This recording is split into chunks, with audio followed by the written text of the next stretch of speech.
Consolador maravilhoso, Deus que tomou meu lugar, Cordeiro entregue ao Calvário, morto pra nos salvar, oh, morto pra nos salvar.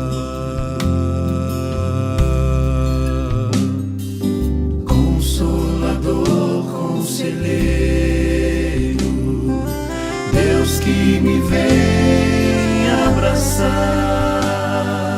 na noite escura da alma, tu vens comigo andar, oh, tu vens comigo andar. Por isso nós te adoramos, por isso vamos louvar, pois desta graça que sara, só tu nos podes dar, oh, só tu nos podes dar. Pai poderoso e infinito, Deus que não cansa de amar, em meio às nossas fraquezas, nós vamos te buscar, oh, nós vamos te buscar. Por isso nós te adoramos,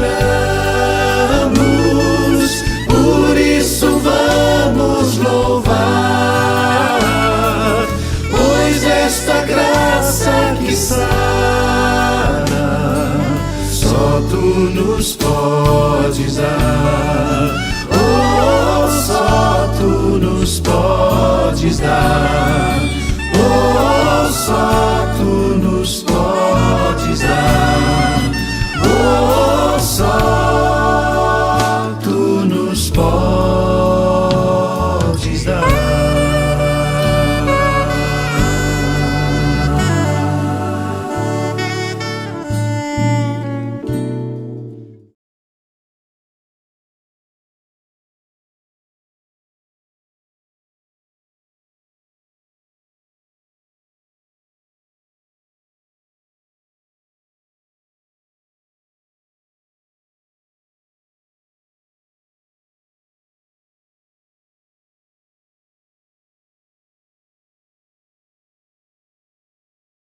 Bom dia, irmãos, bom dia, família Cristo é Vida.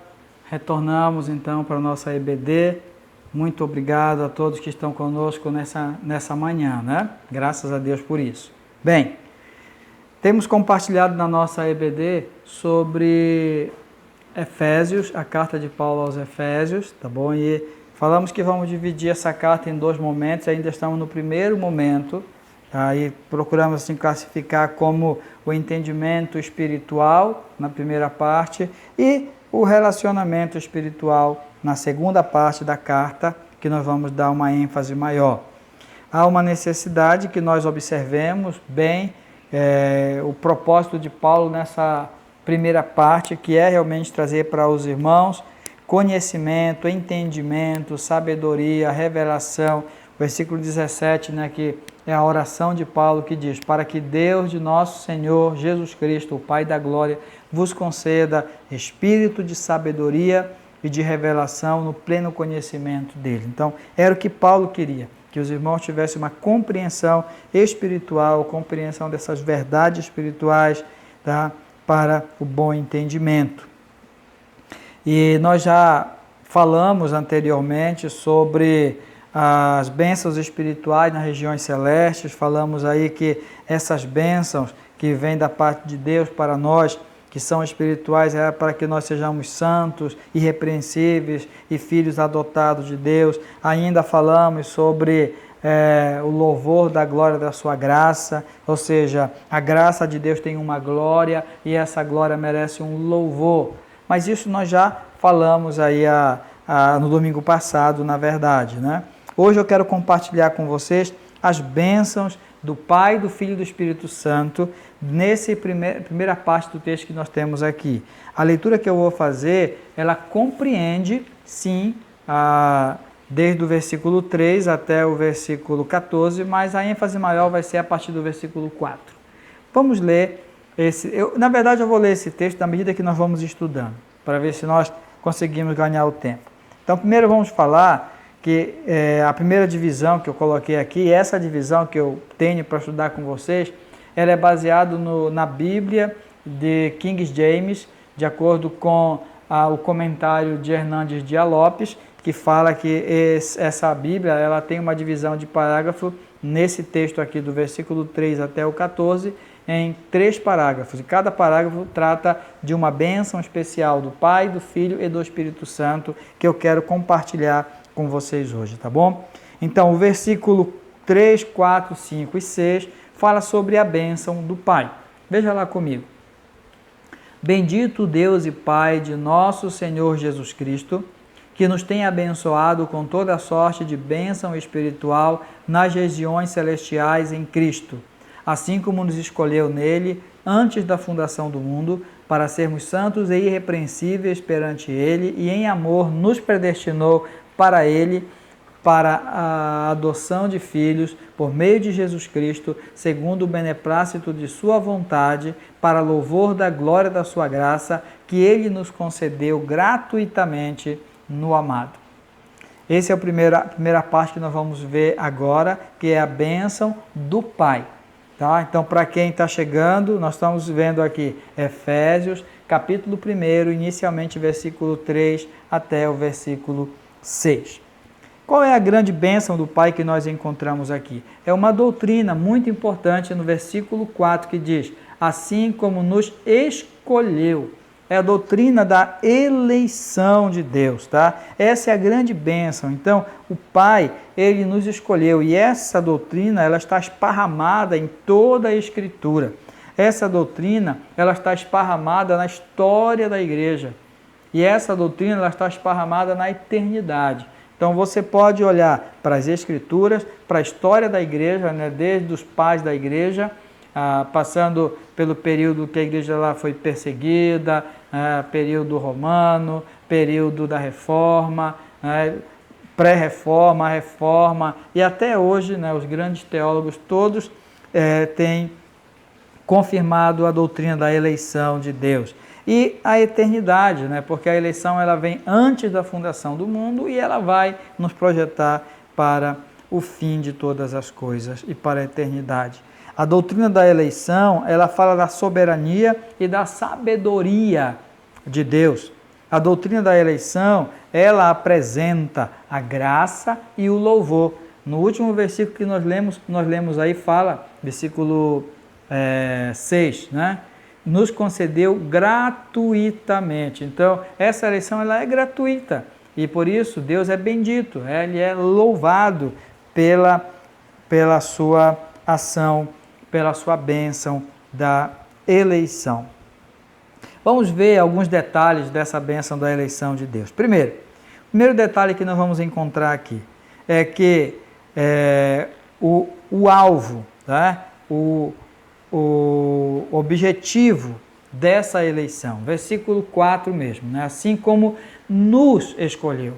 Paulo se inclui aqui, quando ele escreve essa carta e fala nos escolheu, ele se inclui em que grupo? No grupo da igreja. Ele nos escolheu. A igreja, então, é a escolhida, a igreja é a eleita de Deus e Paulo se inclui. A igreja envolve todos nós, perdão, envolve todos nós, crentes no Senhor Jesus. Tá? Eu quero, então, para fundamentar essa verdade, usar 2 textos, um no Velho e um no Novo Testamento, embora a Bíblia esteja repleta, em toda a parte dela está repleta dessa verdade de Deus Pai escolher. Deuteronômio, um texto bem fácil para memorizar, inclusive, tá? Deuteronômio, capítulo 7, e o versículo 7. Você pode procurar aí na sua Bíblia, enquanto também eu procuro aqui na minha, para nós fazermos essa leitura, tá bom? Deuteronômio 7, versículo 7. Diz assim: não vos teve o Senhor afeição, nem vos escolheu porque fosses mais numerosos do que qualquer povo, pois eres o menor de todos os povos. Mas por amor, versículo 8, mas porque o Senhor vos amava. Então, aqui mostra claramente que não foi por mérito do povo de Israel que eles foram escolhidos para ser o povo de Deus no Antigo Testamento, mas porque Deus os amava, a graça de Deus. Vamos então agora para João, Evangelho de João, tá? Evangelho de João, capítulo 15, versículo 16. Na minha versão, diz assim: não fostes vós que me escolhestes a mim, pelo contrário, eu vos escolhi a vós outros e vos designei para que vades e deis fruto. Eu vou parar aqui. Então o Senhor Jesus mesmo abertamente fala para os discípulos: não foram vocês que escolheram me seguir, né? Eu escolhi vocês. Então essa escolha ela é soberana, ela é uma escolha de Deus soberana e ela é atribuída a eleição de Deus é atribuída ao Pai. Ele nos escolheu, tá? Então, Ele nos escolheu. E o alvo dessa salvação somos nós, a igreja do Senhor. Mas Ele escolheu de um modo, de uma forma, através de. O próprio texto fala, Ele nos escolheu nele. Nele. Quem é esse Ele? Esse Ele é o Senhor Jesus Cristo. Nos escolheu nele, em Jesus Cristo. Jesus é o meio pelo qual Deus nos elegeu, Deus nos escolheu.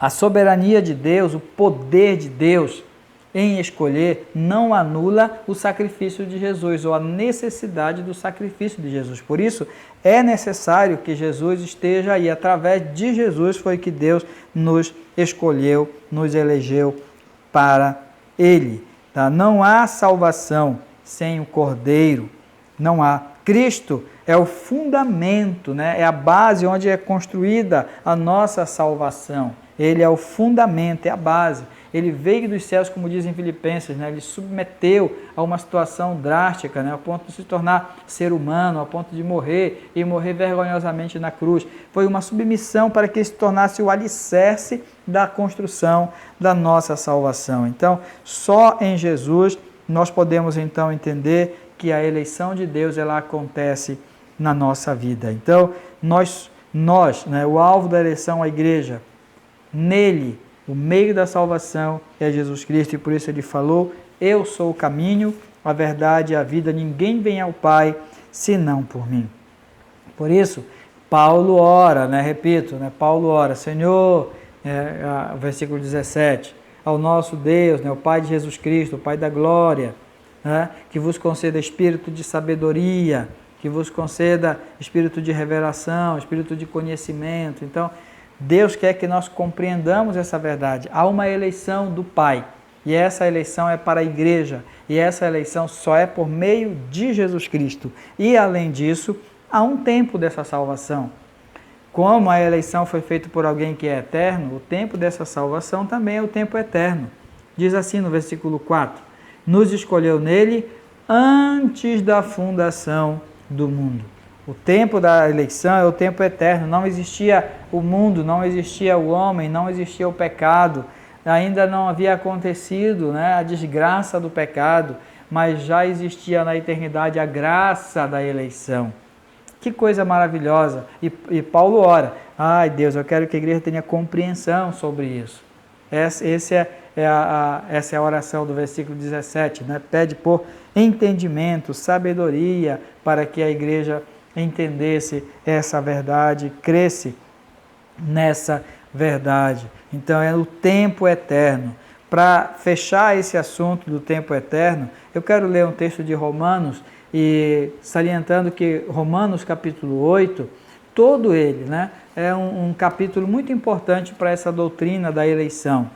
E no tempo certo você pode fazer a leitura e compreender um pouco mais. Eu quero destacar apenas o versículo 30, Romanos 8, apenas o versículo 30 eu quero destacar, e observe aí o tempo desse verbo, como Paulo escreve aqui, tá bom? E aos que predestinou, olha o verbo, né? Ao que predestinou, a este também chamou, olha o verbo. E aos que chamou, a estes também justificou, olha o tempo do verbo. E aos que justificou, a estes também glorificou. Deus vive na eternidade, para ele o tempo já aconteceu. Não tem passado, presente ou futuro. O Senhor Deus, que vive na eternidade, ele olha para a eleição como já um fato consumado, um fato concluído, coisa que nós não podemos e nunca vamos entender, mas nós temos que crer e temos que saber que a eleição ela é do Pai, a eleição ela é para a igreja, a eleição ela é através de Cristo e a eleição ela é uma doutrina da eternidade. Antes que existisse o mundo, na eternidade Deus nos escolheu. E por último, falando sobre essa bênção que é a eleição de Deus, qual o efeito? O efeito é a glória de Deus, para o louvor da glória da sua graça, como nós falamos domingo passado. Mas o texto que eu li com vocês, ele começa falando de Deus, que ele é bendito, né? Bendito Deus e Pai de nosso Senhor Jesus Cristo. Deus, ele é bendito. O que eu quero dizer com isso? Essa palavra, né, bendito, é uma palavra de louvor, uma palavra de exaltação. Mas essa palavra também às vezes é aplicada aos seres humanos, a nós, à igreja, né? Bendito. E toda vez que aparece para nós, seres humanos, a palavra bendito é como aquele que foi abençoado. Mas Deus nunca é abençoado, ninguém abençoa a Deus. Então, a palavra bendito aplicado para Deus é que ele é aquele que é louvado, aquele que é glorificado. Então, Paulo, ele começa falando sobre Deus, sobre a bênção da eleição de Deus, ele já começa louvando a Deus. Bendito Deus. Já começa louvando. Então, nós também, da mesma forma, ao pensar, poxa, Deus nos escolheu, ao pensar, Deus nos escolheu em Cristo, ao pensar, Deus nos escolheu em Cristo antes da fundação do mundo, nós devemos ter uma profunda alegria, gratidão e adoração a Deus. Bendito o Deus. Então, o fim maior da eleição de Deus é Ele ser glorificado. Bendito o Deus. A segunda parte que nós vamos ver aqui, o segundo parágrafo do texto, é a bênção do Filho. A bênção do Pai, né, é a eleição. E a bênção do Filho? A partir do versículo 7.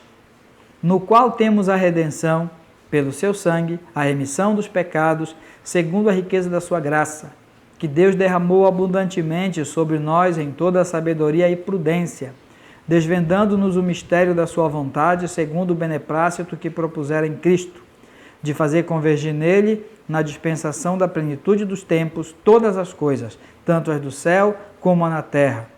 Nele, digo, no qual fomos também feitos herança, predestinados segundo o propósito daquele que faz todas as coisas conforme o conselho da sua vontade, a fim de sermos para o louvor da sua glória, nós os que de antemão esperamos em Cristo. Esperamos em Cristo. Então, esse segundo parágrafo aqui trata da bênção que nós recebemos em Jesus Cristo. Em Cristo. Qual foi a bênção que nós recebemos em Jesus Cristo? A bênção é a redenção. Se do Pai foi a eleição, do Filho é a redenção, tá? A redenção, primeiramente, ela é plena, ela é completa, é uma redenção, uma salvação completa, total, plena. O que significa isso? Significa, se nós entendermos melhor, que essa palavra redenção, ela era atribuída, no texto original, a pessoas que eram prisioneiros de guerra, pessoas que eram capturados e eram colocados como prisioneiros de guerra, pessoas que eram prisioneiros criminosos, cometiam algum crime, por isso eram presos, estavam até condenados para morrer, e pessoas que eram prisioneiras escravos. Então, essas três categorias de pessoas, quando elas ganhavam a liberdade, essa palavra era usada, a redenção. Então, prisioneiro, escravo e condenado. E aí, espiritualmente, essa era a nossa realidade. Na verdade, como era a nossa vida sem Deus?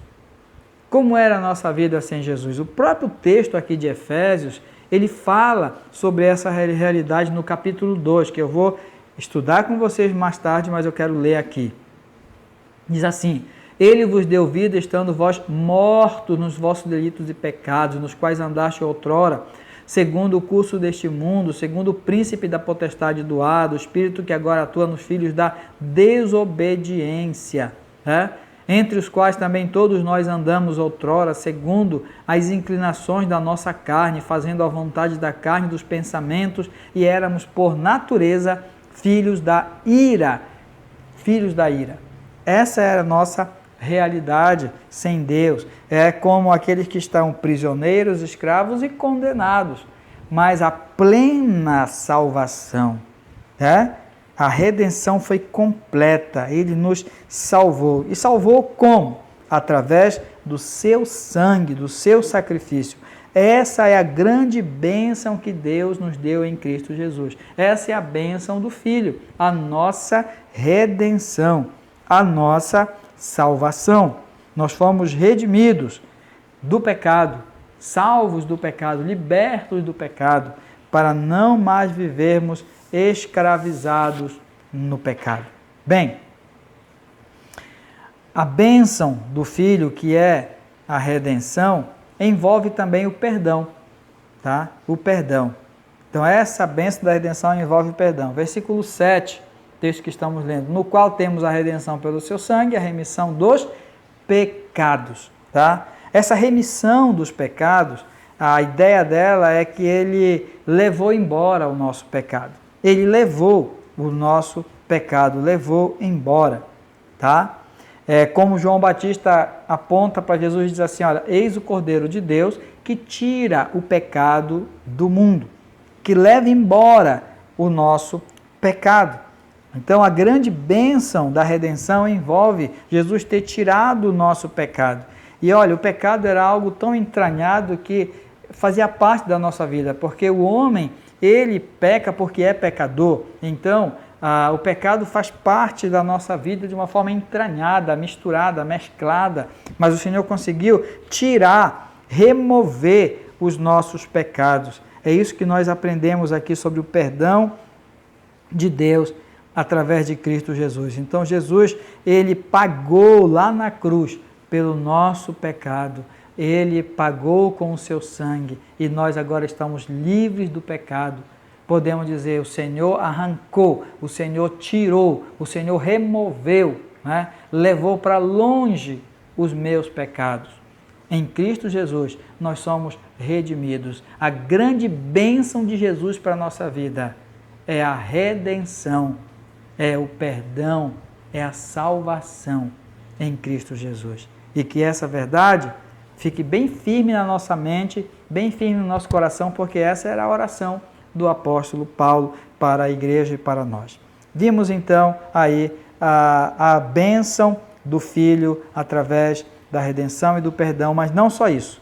Há também da iluminação através dessa redenção. A redenção também iluminou. Versículo 9 do texto que nós lemos diz assim, do texto aqui de Efésios capítulo 1, versículo 9, desvendando-nos o mistério da sua vontade. Então, Jesus, ele desvendou um mistério. Que mistério era esse? Era o mistério da salvação de Deus. Era oculto, ninguém compreendia, ninguém sabia. Embora o povo de Israel fizesse sacrifício de cordeiro, mas não entenderam quando Jesus disse que era o Cordeiro de Deus, quando ele veio para morrer pelos nossos pecados. Eles não compreenderam essa verdade. Jesus Cristo então veio para iluminar, veio para esclarecer, veio para revelar, desvendar o mistério da salvação de Deus. Como Deus iria salvar o mundo? Através de Jesus Cristo, através da sua morte na cruz.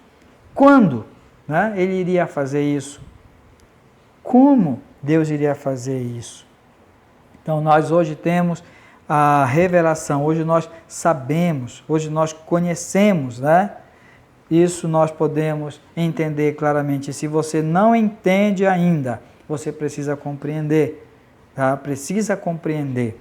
O versículo 7 desse texto diz assim: no qual temos a redenção pelo seu sangue, a remissão dos pecados, segundo a riqueza da sua graça. Né?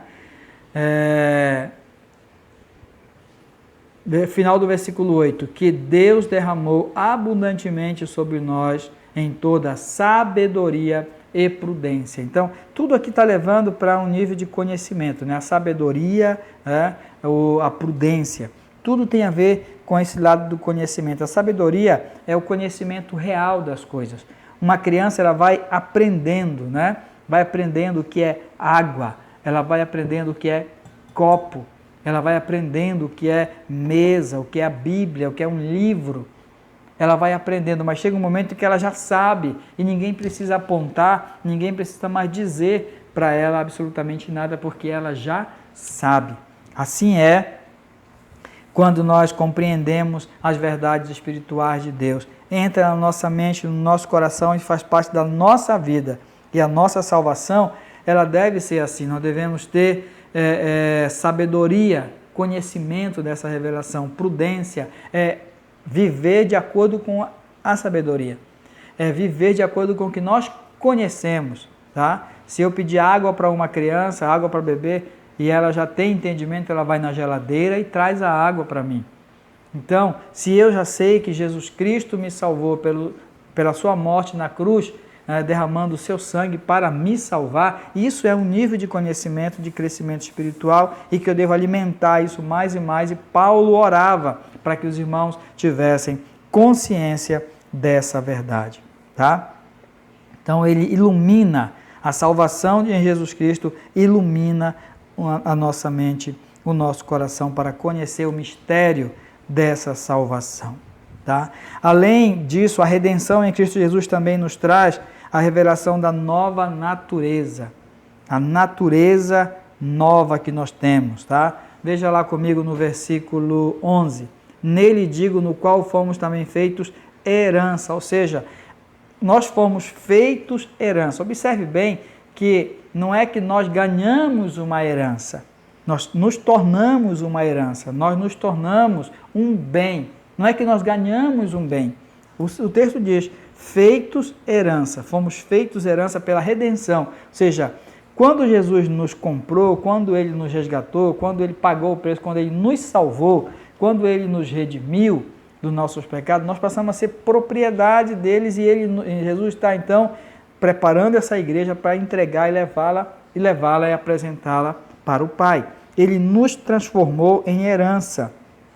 Nós ganhamos uma nova natureza, como eu falei anteriormente, que nós éramos como inimigos, e agora nós somos, na verdade, uma herança no Senhor. Tá? Então, bem diferente do que nós éramos antes. Em Cristo nós fomos transformados, nós fomos tornados em uma herança de Deus. Nós somos agora propriedades de Deus em Cristo Jesus, tá certo? Ele nos regenerou, Ele nos fez transformar, tá? Nos regenerou para que nós pudéssemos ser herança do Senhor, tá? Herança do Senhor. Então a sua salvação nos transforma em propriedades, em herança de Deus. Tá? E em Mateus capítulo 5, né, versículo 16, que é lá o Sermão do Monte, fala aqui, para que vejam as nossas boas obras e glorifiquem nosso Pai que está no céu. Ou seja, nós devemos viver nesse mundo como quem é herança de Deus, para a glória do Pai. Devido ao tempo, eu não vou concluir essa palavra hoje, tá? Mas nós vamos ficar apenas com a bênção do Pai e a bênção do Filho. A bênção do Pai é que Ele nos escolheu, tá? Ele nos escolheu. E a bênção, que é a eleição, tá? A bênção do Pai é a eleição, e a bênção do Filho a redenção. Então, como Paulo sempre aqui na oração do versículo 17 nos diz, o que ele quer, o propósito dele é que essas verdades espirituais de um Pai que nos elegeu, de um Pai que nos oferece a eleição, de um Filho que nos oferece a redenção, faça um grande significado, um grande sentido na minha mente, no meu coração, e que nós cresçamos nesse conhecimento e nessa fé e nessa segurança e nessa certeza. Vamos ver mais para frente, em termos práticos, o que isso influencia na vida da igreja, no seu relacionamento familiar, no seu relacionamento com toda a sociedade de maneira geral. E esses elementos espirituais que devem trazer um comportamento diferente para a igreja, para todos nós lá na frente. Amém? Que Deus vos abençoe com essa palavra. Agora nós vamos encerrar a nossa EBD, tá bom? Só lembrando que os aniversariantes da semana foi a Gabi, né, 2 jovens, né, a Gabi e João Gabriel. Então, hoje, essa semana foi a semana da juventude aí, né, completando os anos. E que Deus abençoe João Gabriel, que Deus abençoe Gabi, a vida de vocês nesse novo ano que começa agora, tá bom? Nós vamos orar encerrando a nossa EBD, agradecendo a palavra. Os avisos eu posso também falar hoje à noite no culto, vocês têm mais avisos, mas de maneira geral é isso mesmo. Vamos orar ao Senhor. Senhor, nosso Deus e nosso Pai, obrigado porque o Senhor quer firmar no nosso coração, na nossa alma, esses valores espirituais. Que creiamos, ó Deus, que cada adolescente, jovem, homem, mulher, cada um de nós, creiamos na verdade que o Senhor nos escolheu, que a eleição ela é uma bênção do Pai para as nossas vidas. O Senhor nos escolheu para vivermos uma vida diferente, uma vida santa, uma vida irrepreensível, uma vida de filhos do Senhor sobre a face da terra. E o Senhor tem um propósito, um mecanismo específico para a tua eleição. A eleição alcança a tua igreja. A eleição é somente por meio de Jesus Cristo. Louvado seja o teu nome, Senhor. A eleição é eterna, porque começou antes que o tempo existisse. E a eleição, ó Deus, ela redunda em honra e glória para o Senhor, que é bendito para sempre. Pai querido, obrigado também por Jesus, o nosso Redentor, o Filho que nos deu a bênção da redenção, redenção que nos tirou da condenação eterna do pecado, nos trouxe paz, nos tornou teus filhos, ó Deus, trouxe o perdão dos pecados, ó Pai. Que preciosidade é saber que somos perdoados pelo Senhor e que o Senhor arrancou o pecado do nosso coração com o teu poder e levou sobre si, cravando-o na cruz. Louvado seja o nome do Senhor. Obrigado, Pai, por essas verdades e que vivamos vidas tranquilas e seguras, sabendo que isso é verdade e que nós cremos porque é a palavra do Senhor. Muito obrigado, meu Deus. Abençoa também nossos irmãos, especialmente queremos lembrar aqui o João Gabriel, queremos lembrar também a Gabi, esses 2 jovens que têm recebido a bênção de mais um ano de vida. Abençoa, Senhor, esses nossos irmãos com a alegria para esse novo ano que eles começam agora. Quero lembrar ainda também outros irmãos que têm suas necessidades, nós invocamos a tua bênção sobre eles. As limitações da irmã Fátima, da Clésia, do irmão Juvenal, também, ó Deus, pela saúde da irmã Alessandra, Pai, na recuperação do tratamento que ela está fazendo. Tem misericórdia da tua filha, Pai, bem como vários outros irmãos que nós às vezes nem sabemos, mas que estão passando por várias situações. Senhor, cuide de cada um. Dá-nos a todos um bom almoço, uma boa tarde e continua conosco. Em nome de Jesus, Pai. Amém.